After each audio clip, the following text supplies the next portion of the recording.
it to you. Fuck, wait for you to get it on your own. X gon' deliver to you. Knock, knock, open up the door, it's real. The non-stop pop out, stainless steel. Go hard, getting busy with it. I got such a good heart that I make the motherfucker wonder if you get it. Damn right, can I do it again? Yeah, I am life, so I got to win. Break bread with the enemy. No matter how many caps I break bread with, I'll break who's sending me. Motherfuckers never wanna know. What's up, YouTube? It's the Big Kahuna back again with another video. Here to talk to you about DirectX 12 once again. So here we are talking about DirectX 12 again. And I'm definitely sure this will not be the last time. For some reason, fanboys seem to be scared of this. Whether they be PC elitists or Sony fanboys. I don't understand why it bothers them about the DirectX 12. And I think I know a little bit about why it bothers them. Because I know there's certain people that believe that DirectX 12 is just going to make the X1 a totally different system. This monster that can't be stopped. When truthfully, we don't know what it's going to do. And guess what? Sony fanboys, PC elitists, you don't know what it's going to do at all. But I forgot. You guys do know what it's going to do. Because I've heard it and seen it in all the chats, on the videos and stuff like that. It's going to do absolutely nothing. That's what you guys think. They're investing millions, probably billions of dollars into developing an IP that's going to do absolutely nothing or very little of nothing for their console. All that money to put it inside something that does nothing. Really? But anyway, let's get to the matter at hand. So, I go into one of the Facebook groups, and as usual, there's a fanboy who posts something, and it says bots.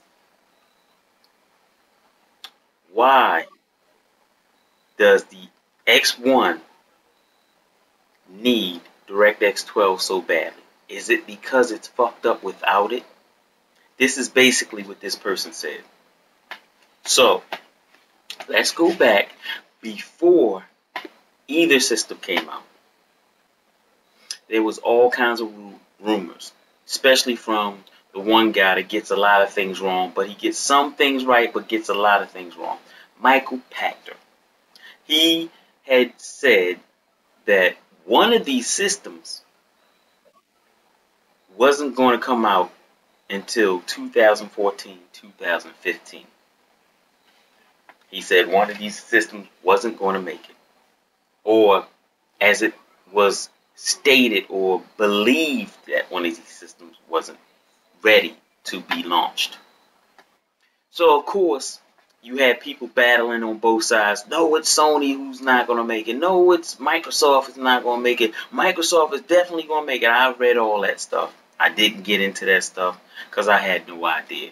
All I knew is I wanted two consoles to come out in the same year.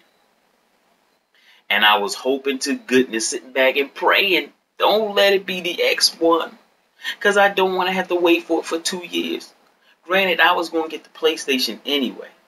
But I will say this. As much as I've said that the PlayStation had no games for me, and that's only because the X1 is out, I would have had the PlayStation all the way up until now when the X1 came out. Because there are games on there to be played. But since I had both systems, one system is multiplats and exclusive, and the other system is exclusives. Now, in my case, it was going to be PlayStation exclusives, X1 multiplats, and exclusives. And I know there's some fanboys who won't come in here, but the PlayStation multiplats are better. Last generation, did any of the PlayStation guys or fanboys worry about that? Did they worry about all the multiplats running better on the 360? No. They enjoyed their platform. So that's where they played their multiplats. That's where they played their exclusives. If they had both systems, they said, I prefer to play PS3 and I'm going to play all my multiplats on here, even though they ran better on the 360.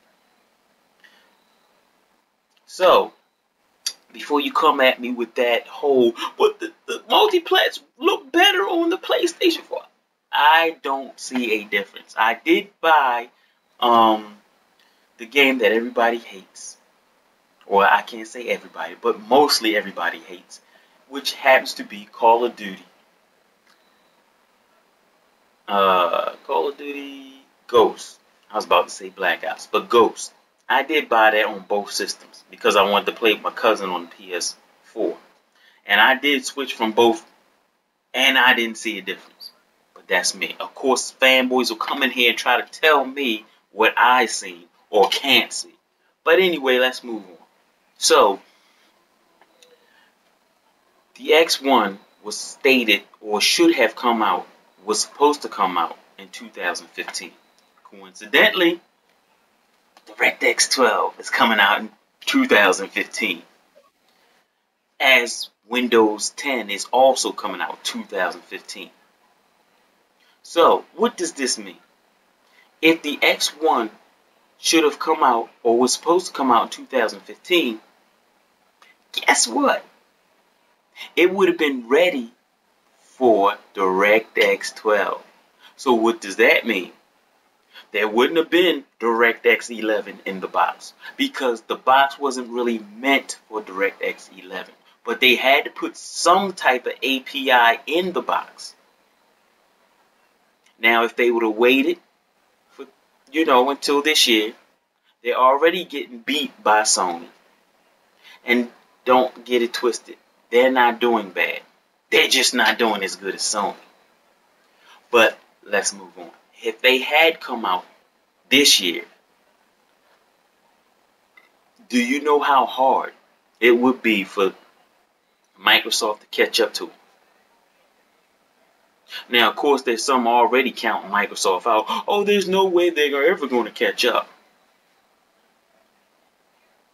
The other systems almost caught up to the Wii. I think they're around 90 million, something like that. Both of them now, and the Wii's like over 100 million or something. But anyway, so fanboys,